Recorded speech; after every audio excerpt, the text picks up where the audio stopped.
I'm Ange Weisguth. And I'm Justin Atkinson. Thanks for joining us. Well, the primary for the special election for Minnesota Senate District 54 took place on Monday. If you didn't even realize there was an election in South Washington County, it doesn't look like you were the only one. A little over 1,500 people came out to vote to choose from two candidates running for the Republican seat. Denny McNamara received the most votes, winning the primary over Republican James Brunsgaard III. McNamara will now proceed to the general election, where he will face off with Democrat Carla Bigham and Libertarian Emily Mullingen. The general election is Monday, February 12th. The winner of that election will serve District 54, which includes Cottage Grove and St. Paul Park, on the Minnesota Senate until 2020. If you would like to learn more about the candidates running for the 54 Senate seat, there are multiple ways. This week, 2 forums were held, and both can be viewed on our website at swctc.org, as well as on cable channel 18 at 8 a.m. and 8 p.m. daily. You can also watch candidate profile videos where Bigham and McNamara came into our studio and recorded a 2.5-minute video. Speaking of politics, there are party caucuses planned for February 6th.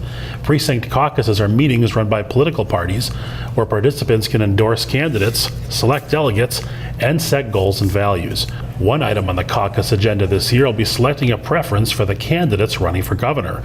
You can find the location and more information about your party caucus on the Secretary of State's website.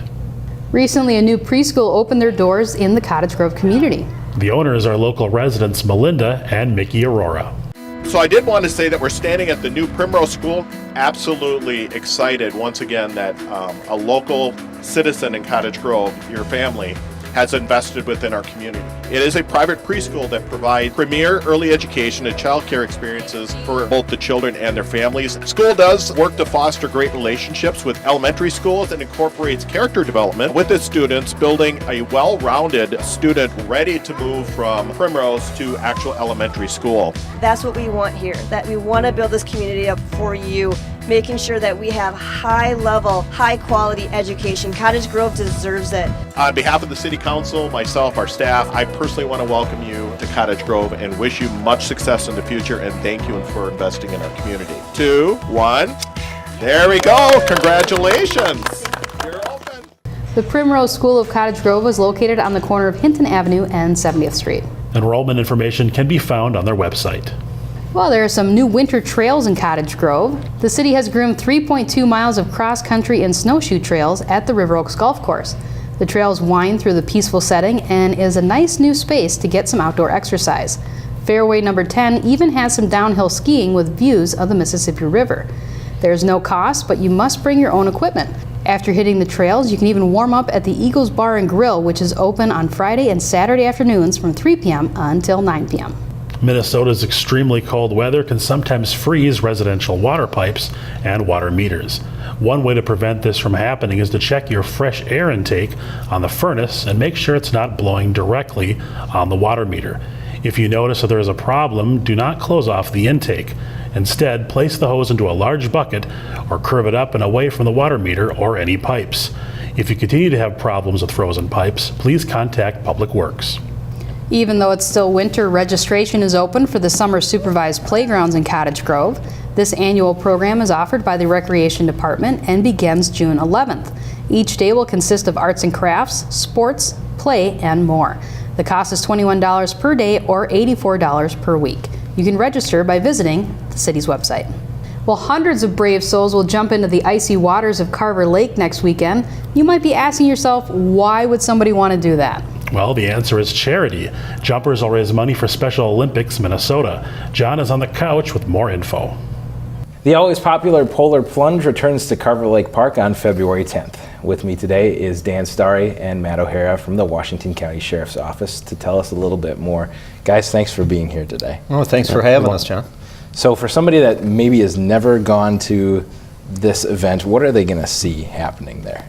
You know, it's going to be one of those things that there's going to be open water. It's going to be cold. We know that. We already checked the temperature for that day. But you know, it's going to be a lot of people that are wanting to help, and you're going to see a line of people jumping into the frigid waters. Beyond that, there's a couple other things that happen too. So what else do we typically see at these Polar Plunge events? Each event is really different with respect to the location and how it's set up.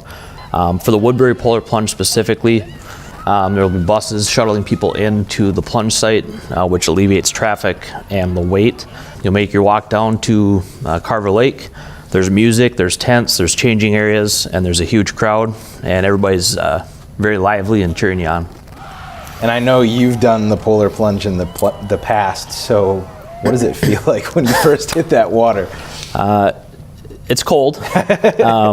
You know, we can't sugarcoat it and tell you it's going to feel anything different, but it's actually refreshing, and to know that you're jumping into the water for a good cause really makes it all worth it. This event isn't just for the people that are going to be doing the plunge itself, right?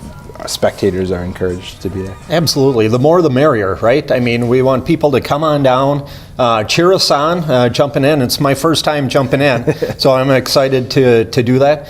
But really, you know, the other way that the spectators can help is to get online and donate money as well. So, speaking of that, what's the goal for this year? you know, the goal for this year is about $100,000 for the Woodbury Plunge. Why is this event and the others like it so critical for Special Olympics Minnesota? You know, for the Sheriff's Office, this is something that we do.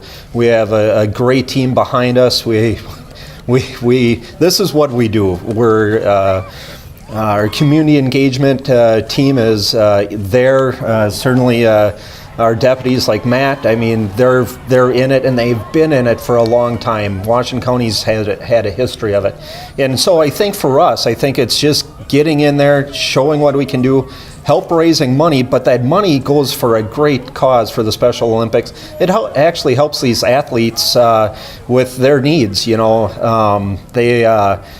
You know, with the athletes as they're competing and everything else throughout the year, you know, the fund is for that, and it truly makes a difference in their lives. I know this is a big deal for the Sheriff's Department, and you guys are very much involved with this, so thank you very much for being here to talk with us today. Thank you for having us. Well, again, the Polar Plunge will be held on February 10th at Carver Lake Park. Ann and Justin, back to you. Thanks, John. Well, Justin, would you ever jump into a freezing lake? You know, if it's for charity, why not? Where can I sign up? It's a good cause, right? It is, and you know, absolutely. actually, if you're still interested in starting a Polar Plunge team, there's still space available. You can register your group at polarplungemn.org. Well, there we go. There's where I can sign up. And if you'd rather stay dry, there's a link to donate to Special Olympics Minnesota too. The plunge begins at 1 p.m. on February 10th. Well, the Newport Library and Community Center has 2 upcoming fun activities. On February 14th, you can stop by to create a yarn valentine between 3 and 5 p.m. And on February 17th, between 1 and 2 p.m., you can craft your favorite troll by color mixing and sculpting. Both events are free, and all supplies will be provided. If you need to stop by or call the Cottage Grove Police Department, you might run into Alysha Schyma. Justin recently spent some time getting to know her.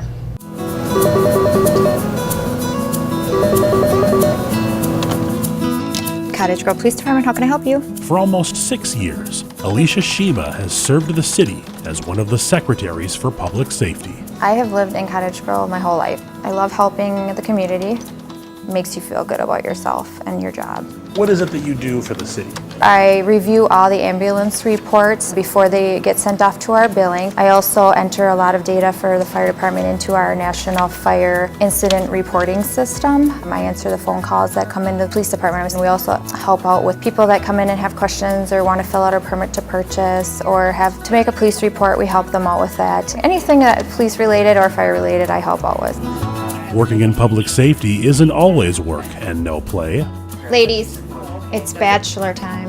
Oh, okay. Every Tuesday we meet and talk about the bachelor or bachelorette the night before and who we like, who we dislike. It's just kind of a way to de-stress. They got me into it. I never watched The Bachelor, Bachelorette, but they said if I have to work here, I have to watch it. Now I'm addicted, of course, so thank you, Barb and Julie, for that. Come on, you watch The Bachelor? I know you watch it. I love working for the city. We have great staff. They do such a good job here and just an amazing part of our community. In addition to watching The Bachelor, Alysha enjoys hunting and spending time with her family. A New Orleans-style brass band will be playing at the Woodbury Central Park Indoor Amphitheater on February 11th. The Dirty Shorts Brass Band will begin playing at 2 p.m.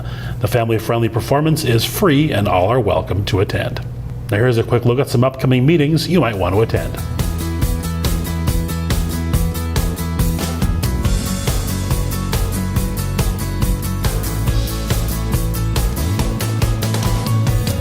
And with that, we wrap up another edition of Weekly Wire. If you missed an episode or would like to watch this one again, go online to swctc.org.